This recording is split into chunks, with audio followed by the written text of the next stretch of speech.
नमस्कार दोस्तों, मेरा नाम है नीरज शर्मा और आप देख रहे हैं पत्रिका का डिजिटल प्लेटफॉर्म। बीते कल दिल्ली में हुई इंडिया गठबंधन की बैठक इस बार सिर्फ एक और राजनीतिक मीटिंग नहीं थी। इस बार बैठक में जो बातें सामने आई, उन्होंने विपक्ष की रणनीति, उसके अंदरूनी मतभेद और आने वाले चुनावों की तैयारी को लेकर कई नए सवाल खड़े कर दिए। दिलचस्प बात यह रही कि इस बार नेताओं के बीच प्रधानमंत्री पद को लेकर कोई खुली खींचातान देखने को नहीं मिली। याद कीजिए, जब पटना में 2023 में इंडिया गठबंधन की शुरुआत हुई, तब सबसे बड़ा सवाल यही था कि आखिर इस गठबंधन का नेता कौन होगा। लेकिन इस बार माहौल थोड़ा अलग दिखाई दिया। बैठक के दौरान राहुल गांधी ने काफ़ी आक्रामक अंदाज में अपनी बात रखी। उन्होंने साफ कहा कि अगर विपक्ष में एनडीए को हराना है, चुनौती देनी है, तो सबसे पहले विपक्षी दल को एक दूसरे पर भरोसा करना होगा। राहुल गांधी ने कहा कि अब लड़ाई सिर्फ राजनीतिक दलों के बीच नहीं, बल्कि एक तरफ कांग्रेस और इंडिया गठबंधन है, वहीं दूसरी तरफ बीजेपी और आरएसएस है। लेकिन राहुल गांधी का सबसे चर्चित बयान तब आया जब उन्होंने बंगाल के चुनाव का जिक्र किया। उन्होंने कहा कि हो सकता है ममता बनर्जी 90% विश्वास हो, अखिलेश यादव को और तेजस्वी यादव को 40% का विश्वास हो, लेकिन 100% यकीन है उन्हें कि बंगाल चुनाव में धांधली हुई थी। सूत्रों के अनुसार बैठक में कुछ नेताओं ने यह भी मांग उठाई कि चुनाव ईवीएम की जगह बैलेट पेपर से कराए जाने चाहिए। जिसके बाद राहुल गांधी के ठीक बगल में बैठे हुए समाजवादी पार्टी के प्रमुख अखिलेश यादव ने भी अपनी बात रखी और शायद सबसे सीधा राजनीतिक संदेश कांग्रेस को ही दिया। अखिलेश ने कहा कि अगर विपक्ष को मजबूत बनना है और कांग्रेस को बड़ा दिल दिखाना होगा। उन्होंने इशारा साफ था कि जिस राज्य में जो पार्टी बीजेपी के खिलाफ सबसे मजबूत है, कांग्रेस को वहां उसका समर्थन करना चाहिए। माना जा रहा है कि यह संदेश सीधे तौर पर उत्तर प्रदेश विधानसभा चुनाव 2027 की तैयारी से जुड़ा हुआ था।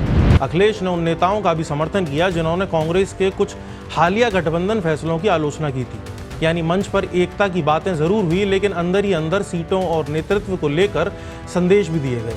बैठक में एक और मज़ेदार लेकिन चर्चा में रहने वाला पल तब आया जब जम्मू कश्मीर के मुख्यमंत्री उमर अब्दुल्ला ने कथित तौर पर कॉकरोच जनता पार्टी का जिक्र किया। सूत्रों के मुताबिक उन्होंने हंसते हुए कहा, चलिए उनसे जुड़ते हैं, वह शायद कुछ सही कर रहे होंगे। अब बयान मजाक था, तंज था या केवल व्यंग, इसका फैसला आप खुद कर सकते हैं। लेकिन सोशल मीडिया पर इस एक पूरी लाइन ने बैठक के कई गंभीर मुद्दों से ज़्यादा सुर्खियां बटोरी। भारतीय राजनीति में वैसे भी कभी कभी ऐसा लगता है कि नेताओं की एक मज़ेदार लाइन पूरे 3 घंटे की मीटिंग पर भारी पड़ जाती है।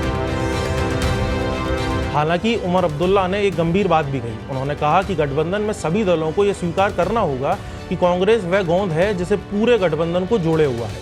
यह बयान इसलिए महत्वपूर्ण माना जा रहा है क्योंकि इंडिया गठबंधन में कई बड़े क्षेत्रीय दल हैं, लेकिन राष्ट्रीय स्तर पर कांग्रेस ही एकमात्र पार्टी है जिसकी मौजूदगी लगभग पूरे देश में है। दूसरी तरफ तेजस्वी यादव ने भी बिहार चुनाव के नेतृत्व को लेकर नाराजगी जताई। यानी तस्वीर साफ है, विपक्षी दल साथ तो हैं, लेकिन उनके बीच कुछ बिल्कुल परफेक्ट भी नजर नहीं आता है। बैठक में सबसे अहम और मुख्य चर्चा शायद भविष्य की रणनीति को लेकर हुई। शिवसेना उद्धव ठाकरे गुट की तरफ से संजय राउत ने यह सुझाव दिया कि अगर विपक्ष को लोकसभा चुनाव में बीजेपी को चुनौती देनी है तो उसे प्रधानमंत्री पद का चेहरा जनता के सामने लाना होगा। यह एक ऐसा मुद्दा है जिससे विपक्ष लंबे समय तक बचता आ रहा है, लेकिन अब गठबंधन के कुछ नेताओं का मानना है कि यह जनता को भी पता होना चाहिए कि अगर सत्ता में परिवर्तन होता है तो नेतृत्व कौन करेगा। इसके अलावा यह भी सुझाव दिया गया कि इंडिया गठबंधन को एक स्थायी कोऑर्डिनेटर नियुक्त करने की आवश्यकता है जो सभी दलों के बीच तालमेल बनाए रखे। एक और दिलचस्प बात देखने को यह मिलती है कि नेताओं ने यह भी माना कि पिछले 1 साल में सिर्फ एक मीटिंग हो जाना काफ़ी नहीं है, बार बार मिलना होगा, रणनीति बनानी होगी और राज्यों के स्तर पर भी बेहतर तालमेल बनाना होगा। झारखंड के मुख्यमंत्री हेमंत सोरेन सहित कई नेताओं ने भी यही सुझाव दिया। सूत्रों के मुताबिक अब अगली बड़ी बैठक हैदराबाद में हो सकती है, जहां इन मुद्दों पर और विस्तार से चर्चा होगी। तो कुल मिलाकर इस बैठक के 3 बड़े संदेश सामने निकल कर आते हैं। पहला, विपक्ष अब खुलकर एकजुटता की बातें करता नजर आ रहा है। दूसरा, कांग्रेस को अपने सहयोगियों पर ज़्यादा उदार रवैया अपनाने की सलाह दी जा रही है। और तीसरा, गठबंधन के भीतर अब प्रधानमंत्री पद का चेहरा और कोऑर्डिनेटर की नियुक्ति और नियमित बैठकों जैसे गंभीर मुद्दों पर चर्चाएं होना शुरू हो चुकी हैं। अब सवाल यह है कि क्या ये सारी बातें सिर्फ बैठक के कमरे तक सीमित रहेंगी या ज़मीन पर भी दिखाई देंगी। कांग्रेस सच में बड़ा दिल दिखाएगी? क्या विपक्ष प्रधानमंत्री के पद का चेहरा घोषित करेगा? और सबसे बड़ा सवाल, क्या इंडिया गठबंधन अपने मतभेदों को पीछे छोड़कर बीजेपी के खिलाफ एक मजबूत चुनौती बन पाएगा? इन सवालों के जवाब आने वाले महीनों में मिलेंगे, लेकिन फिलहाल इतना जरूर कहा जा सकता है कि दिल्ली की इस बैठक में विपक्षी राजनीति की नई बहस को छेड़ दिया है। आने वाले दिनों में इसकी गूंज देश की राजनीति में सुनाई देने लगेगी।